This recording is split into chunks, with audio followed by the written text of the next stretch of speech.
This is Infection, the survival podcast recorded live on Tuesday, August 17th, 2021, episode 344.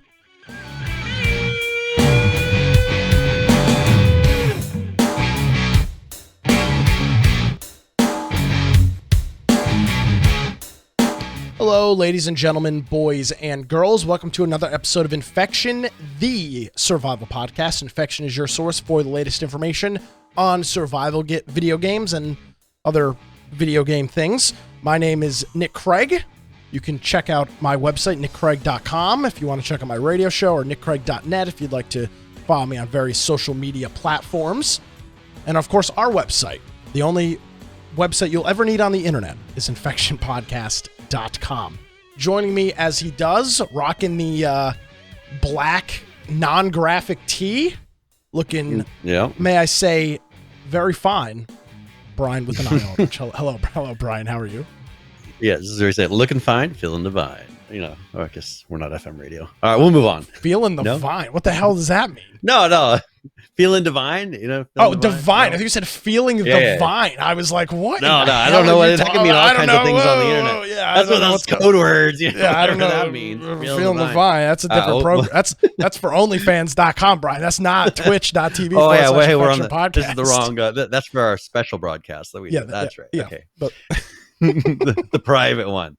All right. Well, hey, if you want to find me, it's at Brian Aldridge. Yeah, Brian Aldridge on Gavin Parler. Or, of course, you can go check out my blog, biteoftech.com. And as Nick said, the only website you really need to visit is infectionpodcast.com. Because if on the right-hand side, you click join our server on Discord, that's a great place you can go and submit news topics.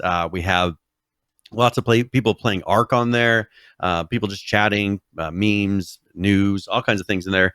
And if you just click that, there's free mobile app, web-based app, desktop app, and it's all free. We also have our Steam group, which I've been testing. I sent it, 45 minutes ago, and the thing hasn't popped up on my screen. So we may just end up kind of ditching the whole Steam group if it doesn't come back to life with the time change. Then we have all the video forms of the podcast, and you can do that through Twitch, YouTube, BitChute, and DLive. We do stream to those live, and also some of them have recordings after the fact that you can go and watch. But if you want to listen, the lower right-hand side has a lot of different links for mobile apps, desktop apps, services, all kinds of different ways that you can listen to the podcast. And if you are listening, I really encourage you to go to the particular episode that you're going to listen to and follow along, because there's an audio player, video player in there, and then links for all the topics that we discussed during that particular episode. So if you want to listen, perhaps save some bandwidth, you can follow along and click on each article and read along, or click a video and watch it at the same time that we're watching it on the show. If you want to support us, at the top we got our support menu button. You go to infectionpodcast.com/support, or you can go, there's Prime Gaming subs, we have Amazon, Humble Bundle, we have Subscribe Star, lots of different ways that you can support. So thank you. Yes, absolutely. Well, here we are back another week. What's been going on in your world, Brian? You've been doing any video gaming, anything of the technology sort? I haven't been playing any crazy video games lately. I don't know. We're out of town the last couple weekends, at a place where there's no cell phone service. We have a little bit of internet. It's just been, I haven't had time the last couple weeks. My kids have been playing a lot of Fortnite. Now that when they get grounded, like sometimes they'll lose electronics, and so they'll go for like a week, 2 weeks, 3 weeks without electronics sometimes, and so they all have that again. So they're all playing crazy Fortnite. I don't know. It's just been one of those. My wife's starting to play Call of Duty again, so watch out. She'll be getting some. You'll be getting some Snapchats with the scores here again soon. Excellent. I played a little bit more of X Defiant over the past week. Still kind of playing that a little bit here and there. I don't know if the beta's over yet. I haven't played it in a couple days. It was late last week when I played it. Still enjoying that. Still think that's got some potential. So hopefully that will go into open beta. Don't know when. Sometime, presumably relatively soon, because it seems pretty polished from what I've played. And then a full launch sometime. I think is it the holiday this year? I think was when that is expected out full. It wouldn't surprise me. I think so. Where it is. So yeah, doing that, playing of course some Call of Duty here and there. Season 5 just started, so everybody's back to level 1, grinding away on that, playing on some of the new maps, and getting all that stuff rocking and rolling. So yeah, that's cool. Pretty much been me on the gaming front as well. Well, yeah, and that's with Call of Duty. You know, they have their whole season pass system, and so I think that's for her. She gets some of those gun upgrades and some of the things that they include in those. So I think she enjoys.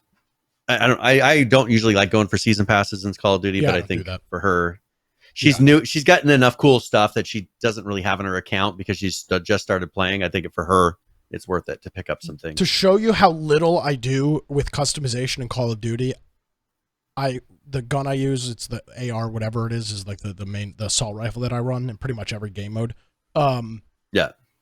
So I picked it originally when I hit level 5 back a year ago when I originally created the class and put my attachments and stuff on it and just left it. And someone was like, "Hey man, what are your skins looking like?" And I was like, "Yeah, I don't know." So I went to the gun and I already unlocked gold, having played it so much, had never gone through any of the things. And I was like, "Oh, look at this, a gold." So now I've got one gun with gold, having not knowingly completed any of the tasks. It's like something like 500 headshots and prone shots. Yeah, all these different shots. You just play enough that you play just for a year. Them. Yeah, exactly. Yep. So I thought that was pretty funny. That's why I'm not the season pass type that these companies need, because I just don't care about that stuff. And there's no reason for me to. You used to buy the season pass in Call of Duty because it got you access to maps. They've moved away from that model, and the season pass is now cosmetic based, which I appreciate because I like not having to spend $60 for the game and then $40 for map DLCs throughout its lifetime. Works out great for me. Yeah. Obviously, it works out great for them. They're making a bunch of money on season pass and loot, but I don't even know how the loot. I've never gone into the store. I don't know if somebody was telling me I have tokens to spend. I have no idea. I literally load into the game, quick play, and then close the game. That's all I do. I don't do anything else in there. I think the tokens they're referring to are those XP tokens, because it says you have like 7 or 12 tokens. So they have these tokens that give you XP boosts, and they store up like you earn them through playing. So you probably have a whole stack of XP boost tokens. Couldn't tell you. And you just have to apply them. They're like 15-minute tokens, half an hour, 1 hour tokens. I'll have to check those out. I probably have some. I have no idea. It'll give you some XP boosts because your levels will reset. You probably have a stack of them. You can just apply them every time they run out. So yeah, there you go. That's what's been going on in my world.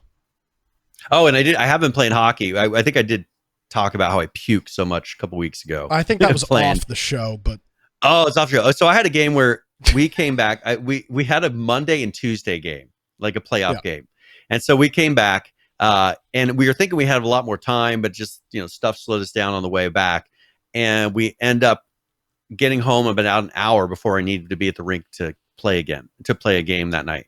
And we had been in the mountains in the sun, and we were exhausted. So I get to the half point way through the game, and I've just started puking into the and I didn't want to freak everybody out thinking I had COVID or something. So I'm puking like crazy, just water, because that's all. I didn't eat anything for half the day before my game, and all I have is water in my stomach. So I'm just puking water. I'm feeling like I cannot. I'm like, I gotta go. And they're like, dude, you look white as a sheet. Like, go home. So I went home. I came back the next day and played, did just fine. Like, they were all thinking, I was like, dude, I swear I'm fine. I can play, it's just because of the circumstances. But yeah, I was puking. So I had a game last night, went really well. Have a game tonight. And then, because I think we're placing for like 3rd or 4th. Excellent. With it. Well, I'm so glad now, that's, I'm glad to see that hockey season is still working out for you, even under your treacherous circumstances. Yes, I made it through. Anyways. All right, where were we leading that to? That was like a story that came out of nowhere. All I know is that we are 10 minutes into the program, and we've got a boatload of news. Mentioned anything. So you've put a lot of different things in here. So I'm going to let you be our maitre d' through the evening here tonight, or our MC of events, I should say. Let's start on a little bit of a light note here, and let's start with I think a new game that's coming out called Back 4 Blood, and this one is one that's very much like Left 4 Dead. You can see it's Back 4 Blood, Left 4 Dead. It's like a new version of Left 4 Dead. And they've been doing all these tests, play tests, And during the playtest that they had a week ago, they had 100,000 concurrent players during that playtest. It was just a weekend beta that they're doing this. And it's very much like Left 4 Dead. I haven't played it yet, but this is something $60 title. Jesus. Yeah. But it's pretty much as if like Valve made, it's created by the original developer of Left 4 Dead. So this is, I mean, it's equivalent of being Left 4 Dead, what are we on, 3? That Valve never will release. It does look very similar to that. Yeah, I'm going to be honest, similar though, game. As much as I love Left 4 Dead and love that style of game, I'm not thinking that it's worth $60. I don't think now. Yeah. I now back when they want $60 for nostalgia, pretty much what it is. I really, and I do mean this. I loved back in the day. Loved playing the Left 4 Dead games.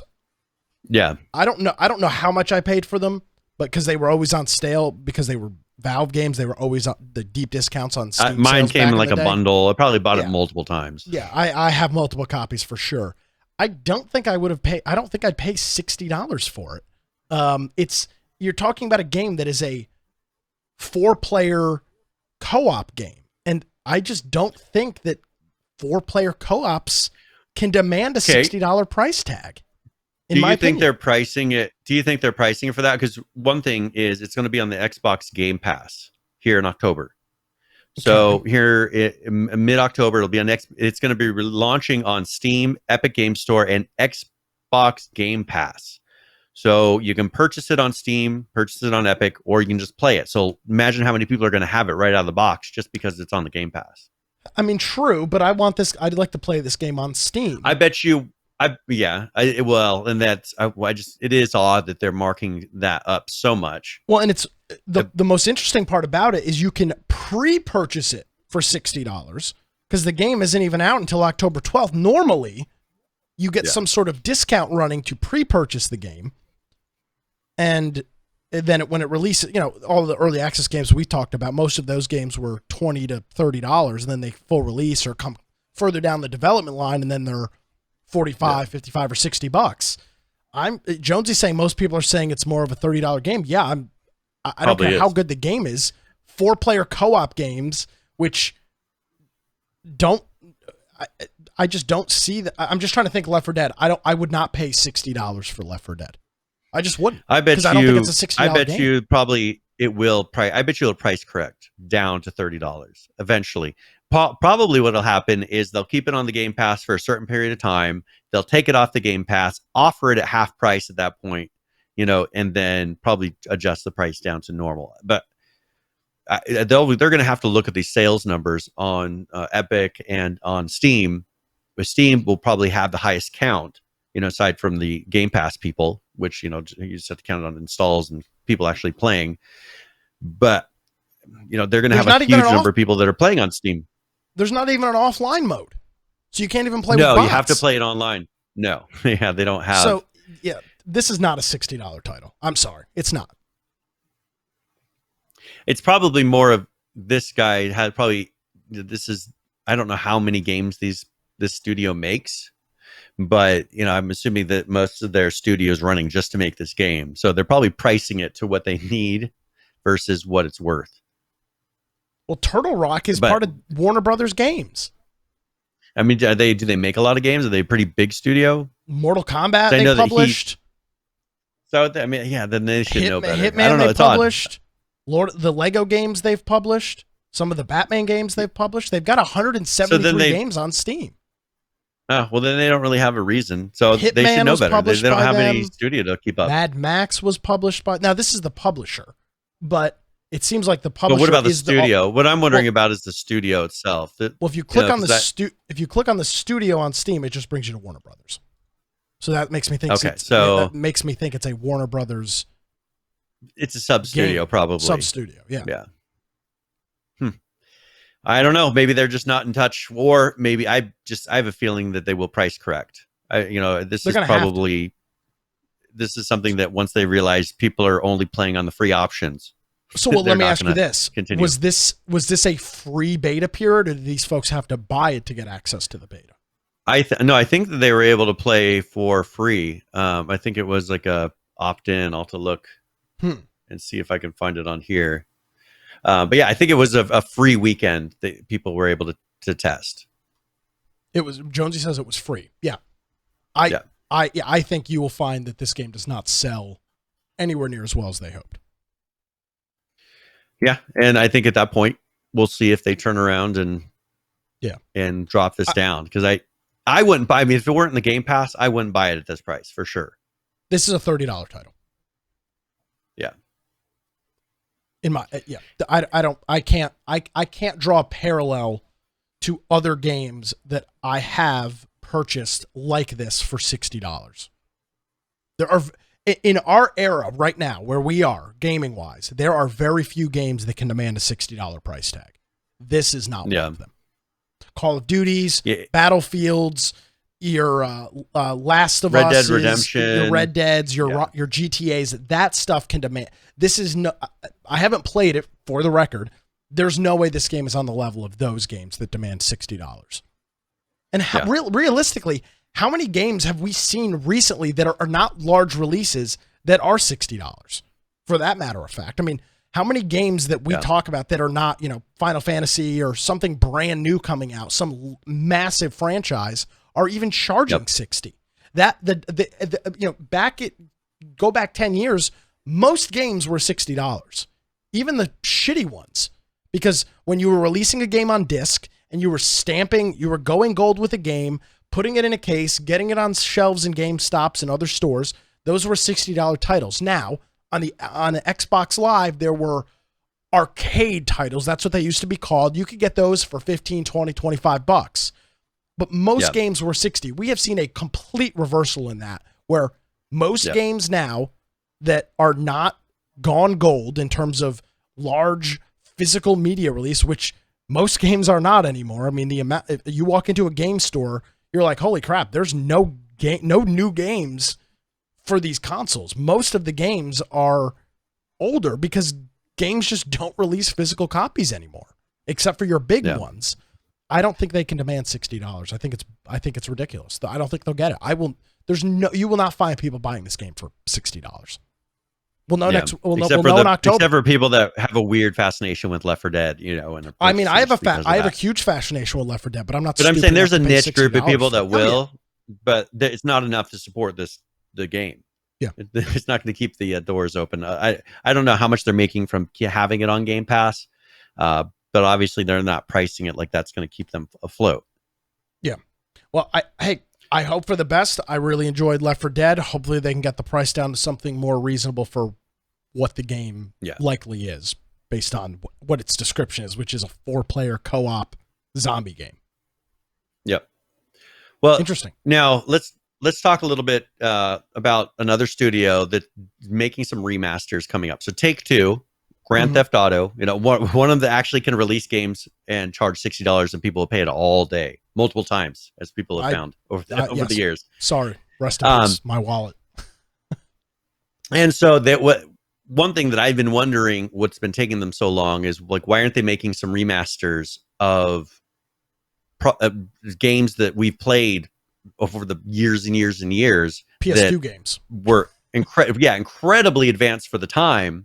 Lots of money, voice acting, all kinds of things went into a lot of these, but they're just too out of date to play.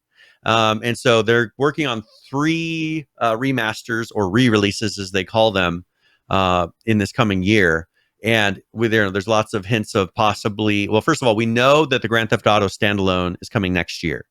So this is the Grand Theft Auto online standalone that's going to be its own product, so that it's not really tied to a particular, Grand Theft Auto, because that's the problem they're running into, is everything's based off of GTA 5 right now. Yeah. And it's not based, there's, once GTA 5 is out of date, they don't want all those Grand Theft Auto people dropping off or being stuck in an old version. So they're going to spin that off. I think personally they're going to, all these remasters are going to remaster all of the locations, and then that's going to go on this online.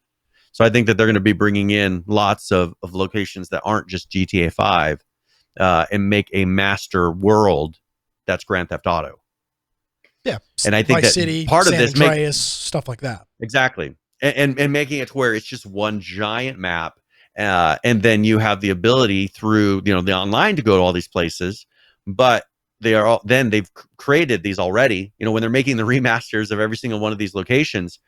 There's some of those locations that I think kind of double back and go back to previous places. So if you're going to remaster something, you want to remaster it all at once. So that remastered version has the same version as the one that goes online. So I think that, I think that they're timing this to kind of fit with the launch of the online, have the remasters for the previous versions, and then have this online version, that's using all of those maps. Yeah. So they're very tight-lipped usually about all these things.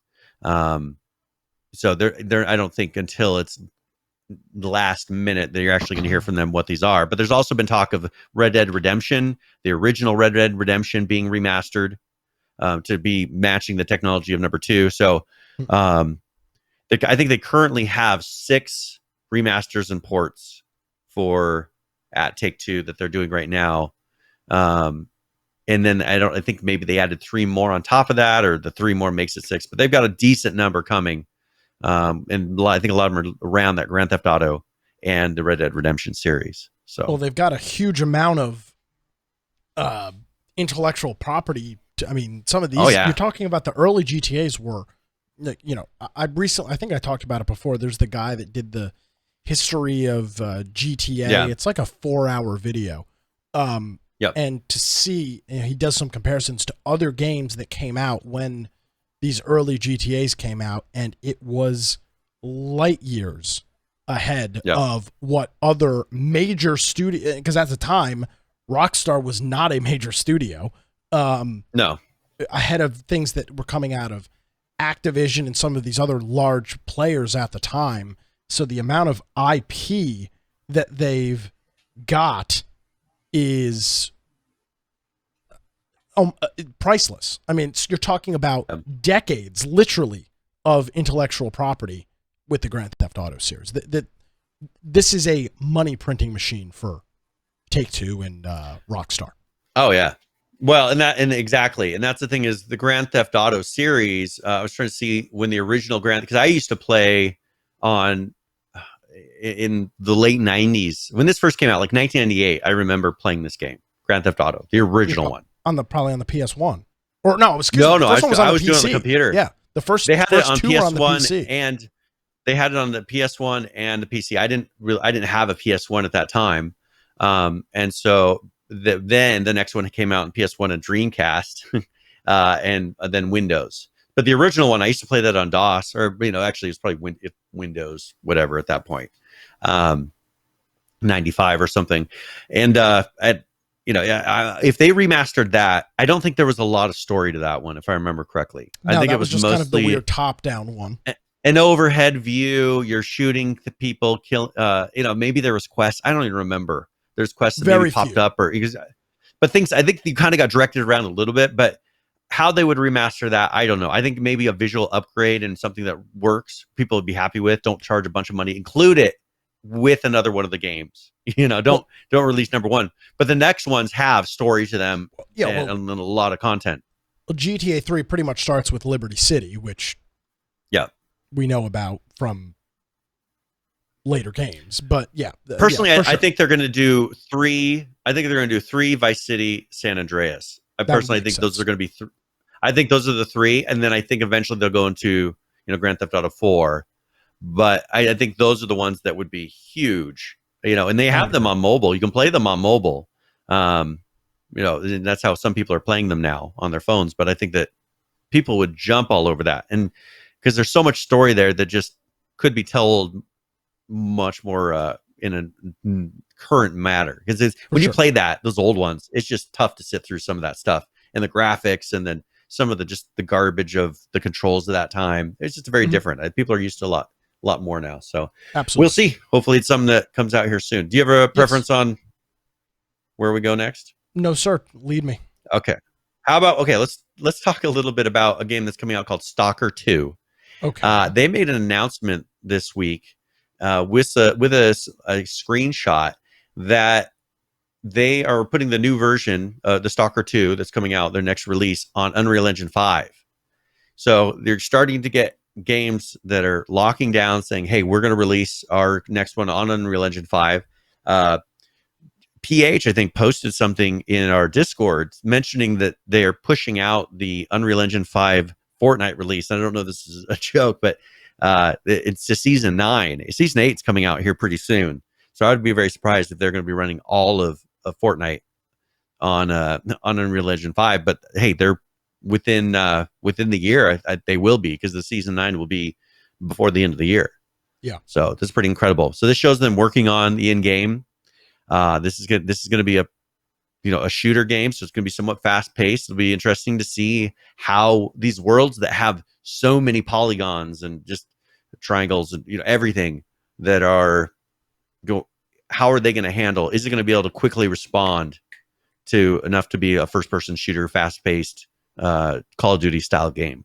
Yeah, and I don't know yet. It'll be interesting to see if the engine actually can keep up. I'm sure eventually it will, but I don't know out of the box if this is something that we'll be able to see. But they are teasing that. They're showing some incredibly high resolution images. I mean, they're putting those super high resolution assets into the map. So it sounds like they plan on using them. So we will see. Yes, sir. So that is Stalker 2. There's also, since we're talking about game engines, let's talk about Unity here for a second. And there was a purchase. There was a purchase. You don't hear a lot of news coming from them, on a daily basis, but they purchased a company called Parsec. Most people probably haven't heard of Parsec, but it's a remote game development tool. And this is something that can also do other things. A lot of what it has to do is with the encryption of the video streams. It's a lot of technology around that, a peer-to-peer game streaming type protocol. They got it for $320 million. So it's you can have pretty much interactive video. It's pretty much a video game that's streamed over the internet from a server, kind of like Google's product. Yeah, what it really is a much more advanced. It's a remote desktop platform that is built for video editing, optimized. CAD, things that are things where you would need a lot of resources on a computer side. It allows you could use everybody's heard of TeamViewer. You're not game developing on TeamViewer. It's way too slow. It's not optimized for it. It would be a terrible experience. Same thing with CAD. And Autodesk, things of that nature that are very high performance. They have really tooled Parsec. I've never used it, but I've watched plenty of people that have talked about how they use it. They have done very just integral parts of the way that they encode and decode video to make it very responsive to working. Everybody's done a remote desktop. You click something and you wait for it to take. Not with Parsec. If you've got a good internet connection, it's fascinating. Well, and this is amazing. It is. This is aiming at the developers, not at the people playing the game. So Correct. This is for developers doing remote development. And you got to think they're looking at the day and age we're in. Times are changing quite a bit. A lot of these small developers, due to COVID, there's a lot of restrictions. They're maybe not working in person anymore. Game development is very difficult to do remotely. Yeah. There's just a lot of large files, a lot of issues.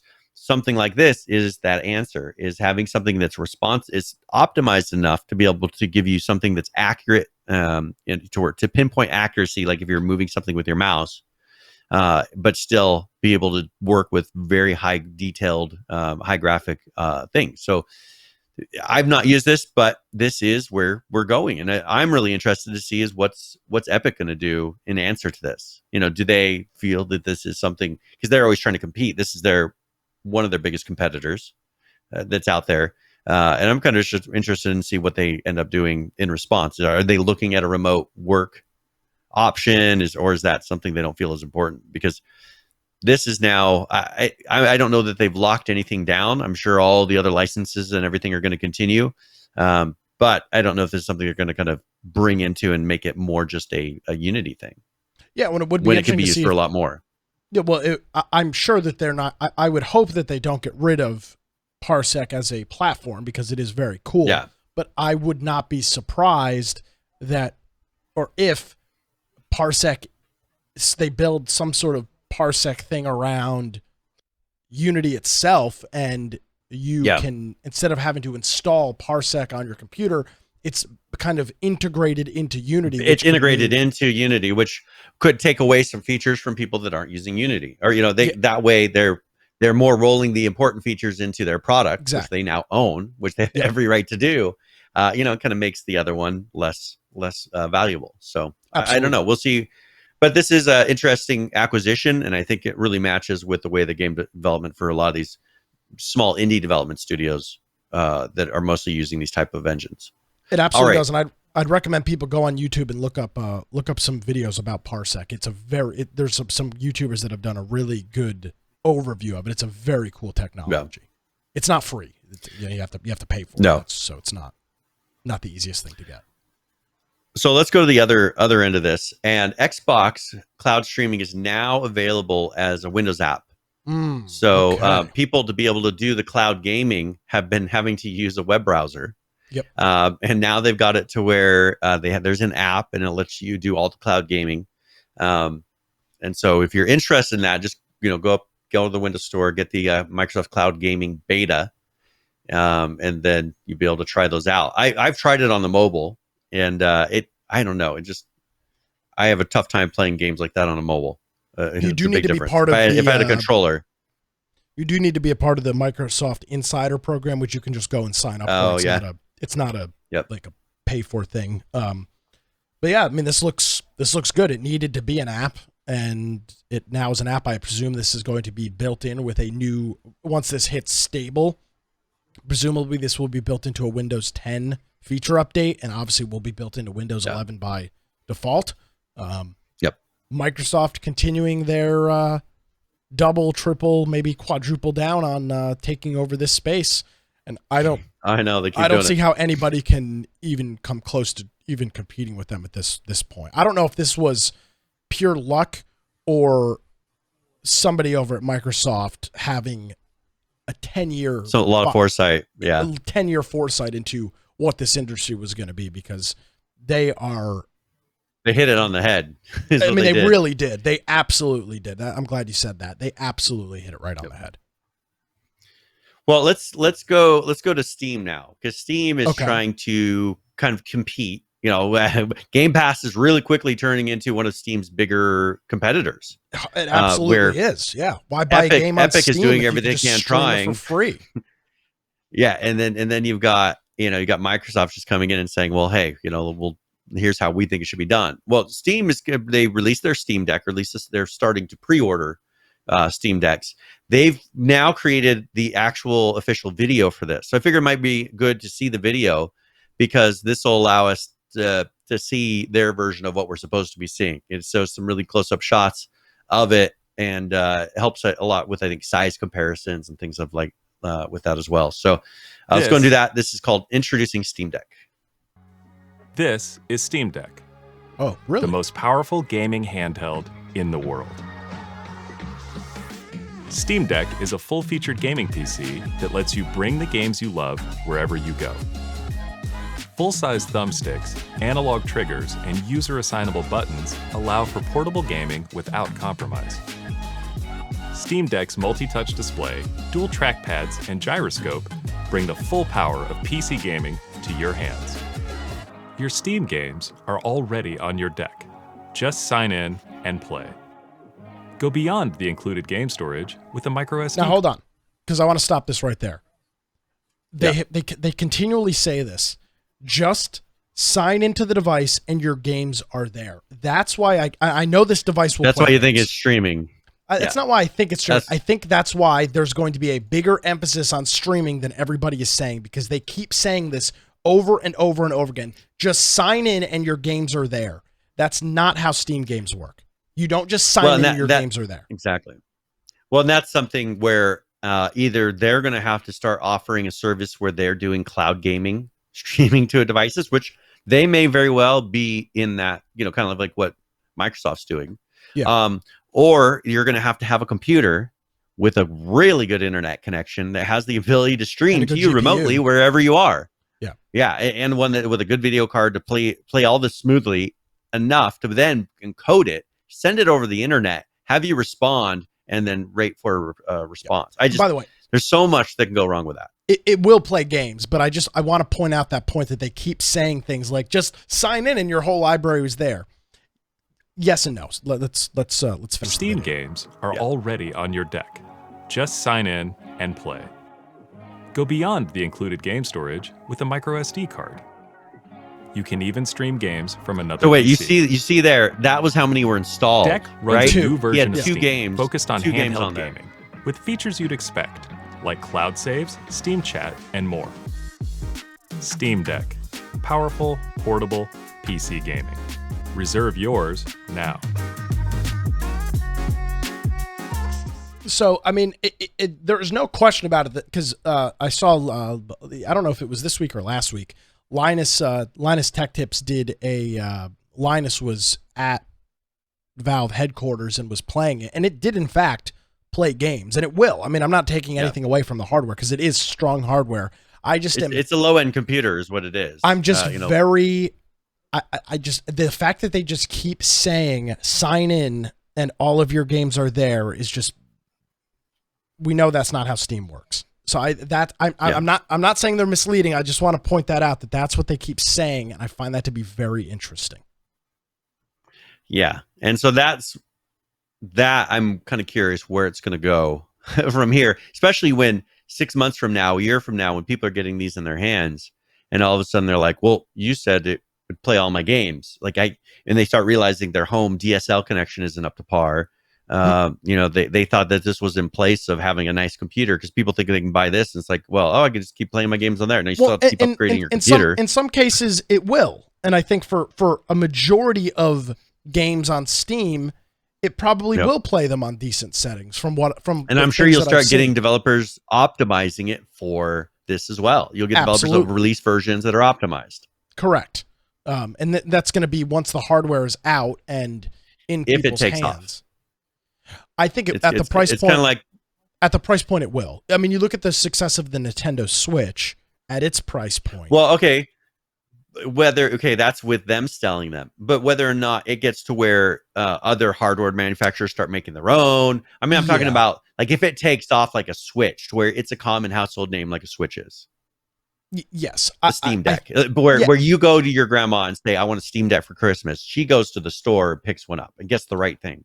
Yeah, I don't think it won't. It definitely won't be like that right away because it's a different audience, right? The Nintendo Switch has got the audience of people all over the gambit. You've got little children that are using the Nintendo Switch, playing things like Animal Crossing and things like that, and then you've got your, there are plenty of hardcore gamers that also have Switches and play those. This is obviously tailored towards those individuals. This is definitely tailoring towards an older crowd. I don't think this is something that you slap in front of a 6 or 7 year old, just based on what's available. I mean, really, but I think it's more of like a college student. I think it's more of like a college student that wants to be able to play some games, that maybe doesn't have, doesn't want to put up his computer or doesn't have an environment that's good for it. I think it has plenty of uses. I just don't know if it's going to take off, to the point where the hardware is regularly available, as far as a lot of manufacturers are putting out current versions of the hardware, and just games are starting to get optimized for it to where it becomes a real device.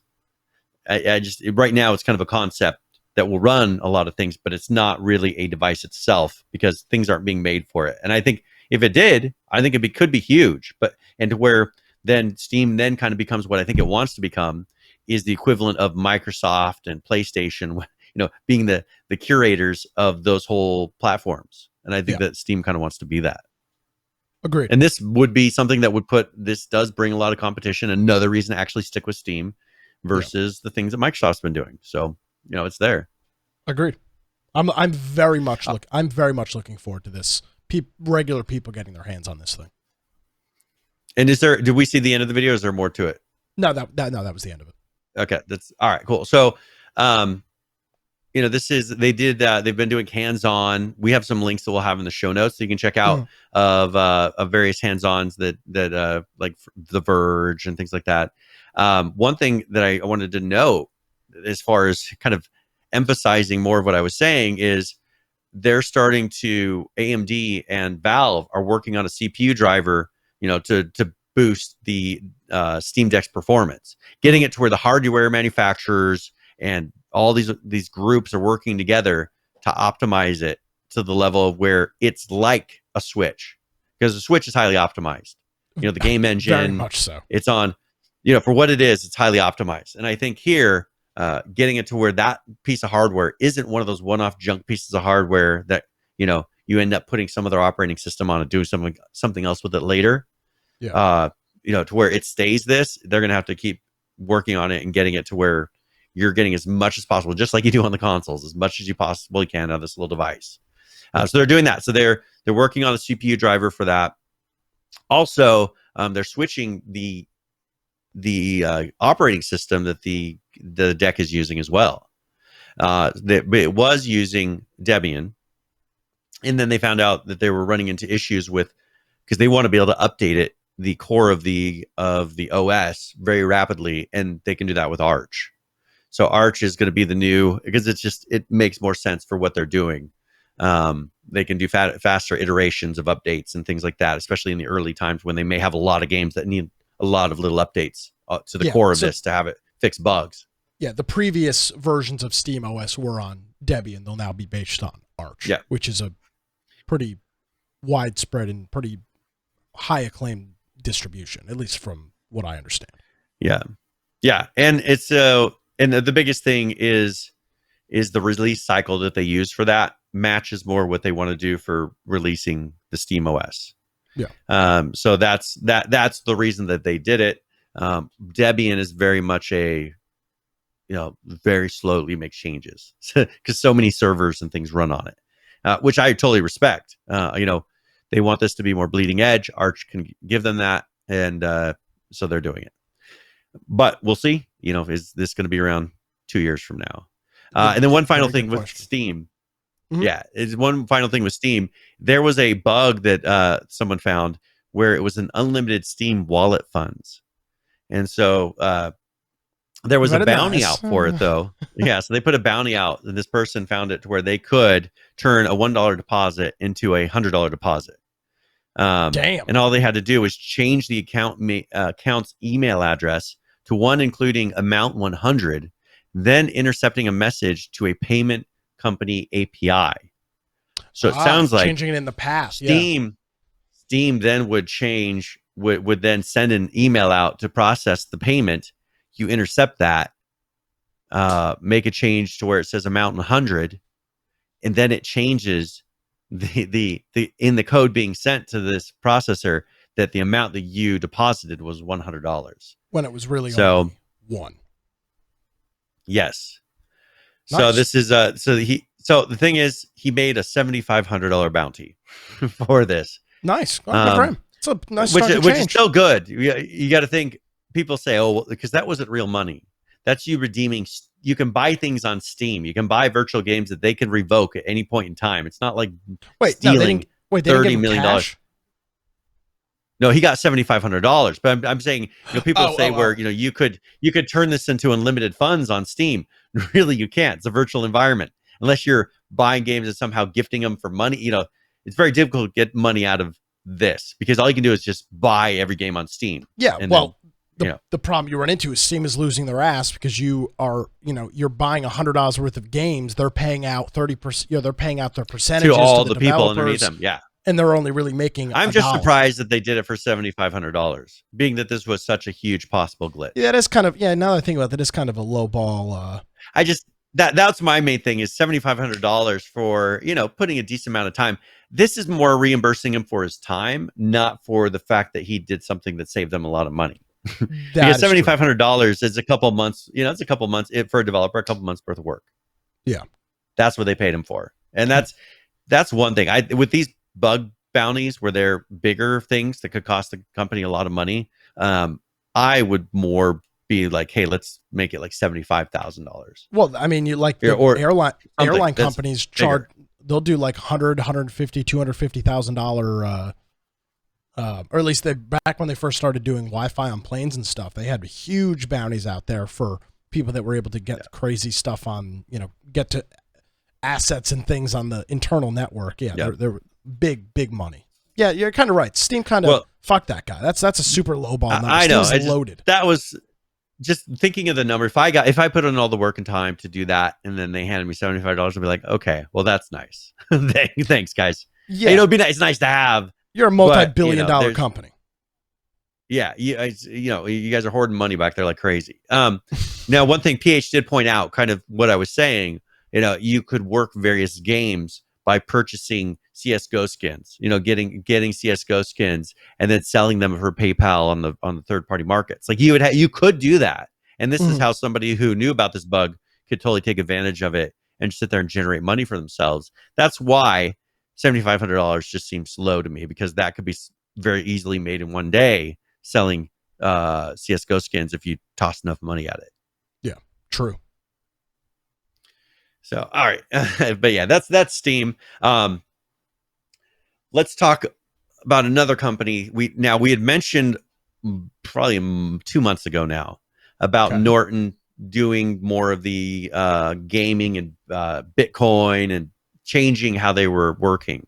Yes. Well, they have bought out. Well, they're merging, but they're merging with Avast, which is a very similar company. Yes. Wow. So these are two companies that I think see the writing on the wall. Remember when we talked a year or more ago about the changes that have been making to the core operating system to make gaming more secure, cut down on cheating, things like that. I think that they're going to really be locking down antivirus, because as they lock down the operating system, making it harder for people to cheat in games, they're also making it much more difficult for antivirus companies to hook into the operating system where they need to be able to scan the files, every file. And they're pretty much, Microsoft is slowly making them obsolete because they won't have the access to be able to protect your computer at the level that Microsoft's built-in antivirus does.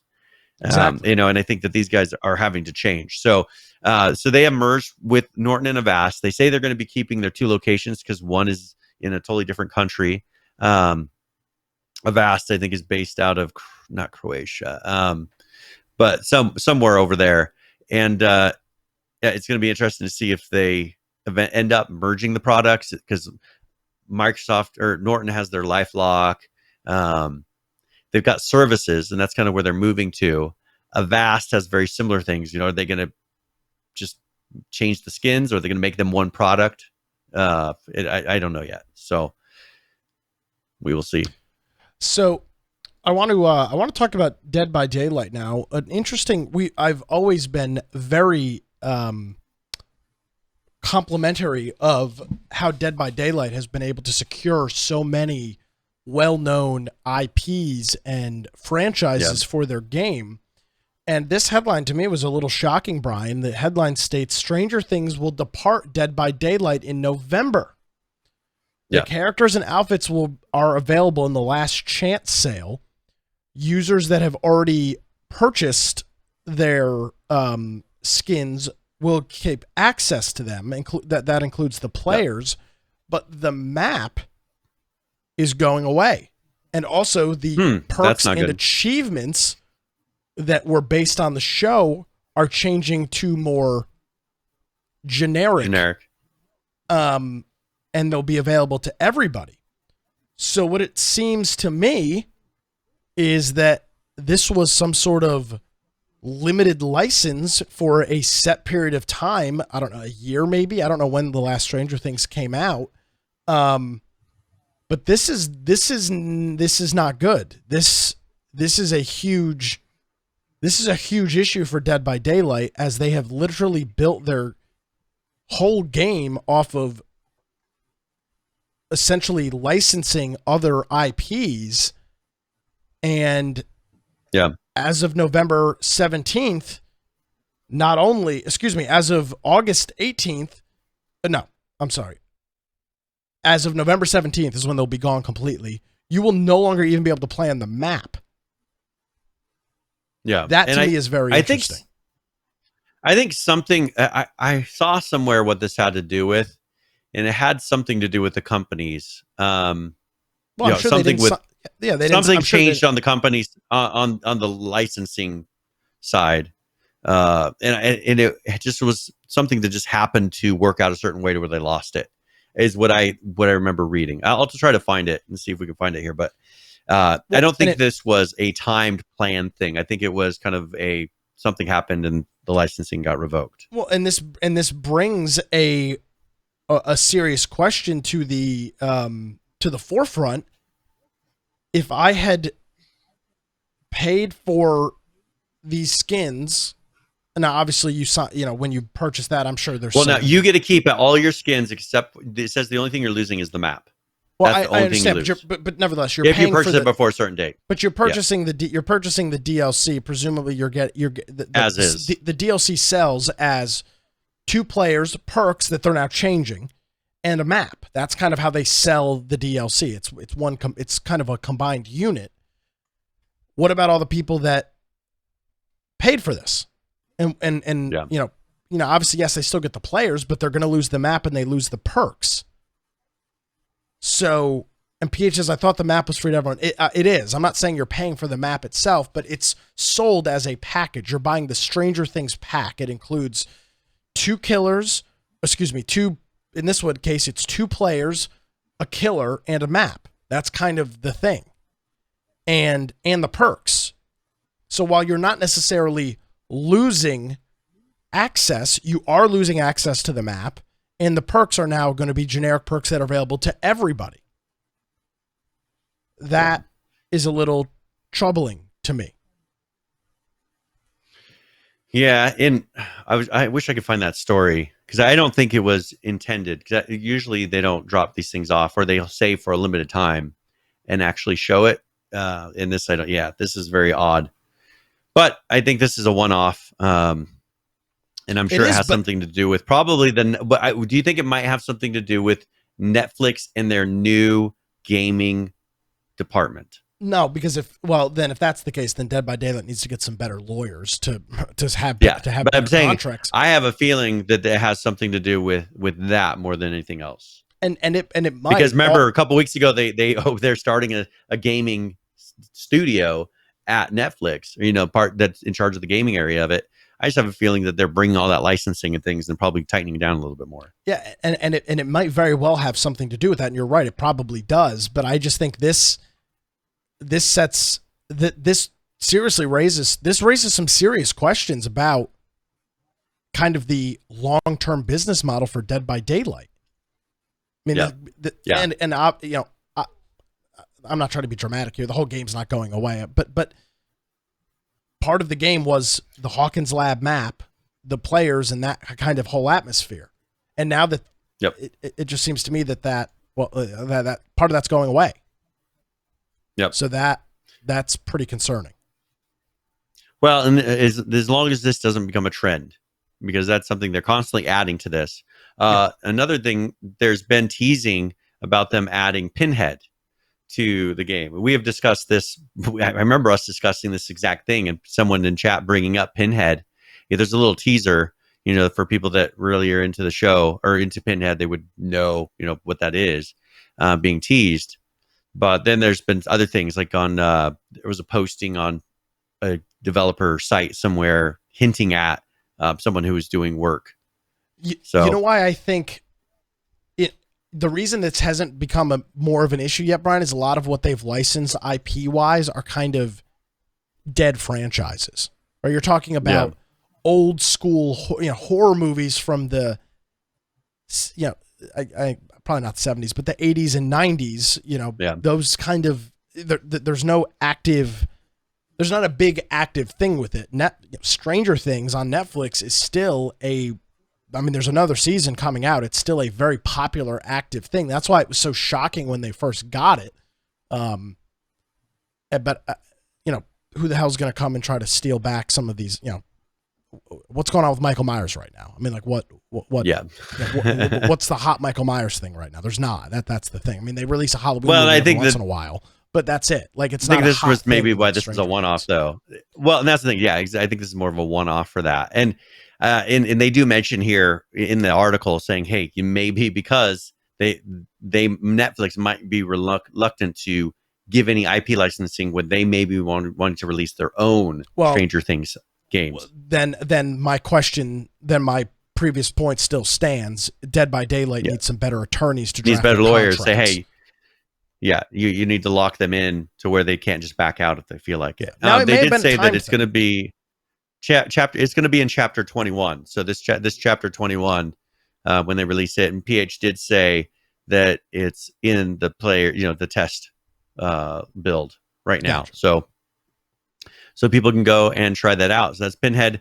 And then also they've enabled crossplay for Dead by Daylight as well between Xbox and PS or PlayStation and Nintendo Switch PC. So pretty much everything you should be able to do crossplay now.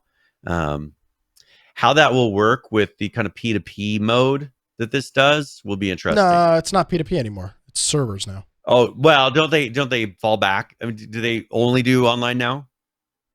Pretty sure, because that was a big change. I wasn't sure if they made everybody do that now. So okay, then it shouldn't be an issue. I don't think that's probably why they did it. That's probably why they did it, because it would have been almost unplayable trying to go between all these different consoles. I mean, you could make the argument it was almost unplayable when prior, because the host was always the killer. The host, the killer was. But imagine a PlayStation 4 on a crappy connection being the host. It's just more room for error. Dedicated servers was a much needed thing for Dead by Daylight, and it enables and allows crossplay, because you can't peer-to-peer with crossplay doesn't work. It's different protocol. It's completely different. That doesn't work. Now, how much time we got here? We got like 5 minutes. 5 minutes. Okay, let's talk really quickly about Dr. Disrespect. I haven't heard a ton about him in the recent news, but over to YouTube. He said he's starting up his own game dev studio. Oh, okay. And so he actually got a message. Well, here, if you look, former H1Z1 dev is offering his support, which brings us right into our wheelhouse. Clegg, the man who begins and ends games, has offered to step in and help Dr. Disrespect, which I have a feeling that there's no way, unless it was like more of a front, comedic role, of something, of him having anything to do with that studio. I thought he was selling cryptocurrency or something. That must not be working. Well, he's the hype man for cryptocurrency. But he says, hey, at Dr. Disrespect, if you buy the H1Z1 IP, I'll help you make H1Z1 too. Flip phone is on. So that was from Clegg. I don't know. I mean, he has been in the industry. He did do level design and things for Call of Duty. That doesn't mean that he's automatically going to be a really good, but he does understand marketing. There's a chance that he could actually do well with this. Well, we'll see. I don't know that it'll be H1Z1 too. He's also got a lot of money, and hopefully he leverages that to hiring good people wisely to do the work and not worry about it himself, because not Clegg. Yeah. Well, he's got the money to pay a high. He's got the money to get a good studio head. That's what they're looking for. Hopefully he can get that and allow them to actually do what they want. I do find it interesting. His whole thing is like, we're making games for mega influencers. Not necessarily sure that there's a big market for that. Well, they're looking for games that people like Dr. Disrespect can play. That's what they want to make. Yeah. They want something that clicks. I think that comes naturally, right? I don't think, it's hard to plan that. It's very hard to plan that. Like, I don't think you can't put on the checklist of things that we're going to build into our game, make it to where it just is a hit with influencers. Well, let me give you a great example of it. What is that game with the chickens? Realm Royale. That game, excuse me, not Realm Royale. What's the one with the streamers with the ice? You're like kind of the show master. Scavengers. That game was built around having that sort of Twitch influence. That was kind of their thing. That was their whole thing. Yep. Was the whole idea is you're the Twitch streamer, you're doing this thing, you're kind of the GM. How's that worked out? Not very well. And if they would have been one of the first out with that game, I'm sure it would have been great. The problem is they piled onto that BR bandwagon. It's a little too late. As you saw, it was a good game. I mean, it was fun. It was well built. They used assets from another game they had. So, it was fairly, I never had major glitches and problems, but they just got in too late. Everybody was too used to all these other ones. And it was so much like Fortnite and so much like all these others. I don't think it stood out enough. Correction. That was Darwin Project, not Scavengers, you're thinking. I was thinking of Realm Royale. Are you talking about Darwin Project? I'm talking about Darwin Project. Yeah. Oh, okay. Yeah. Well, that's another. Okay. That one was that. I understand what you're saying. That one was built on influencers. That was literally playing the game. That was the whole core of it. That was the whole thing was influencers playing it. And that has not. Yes.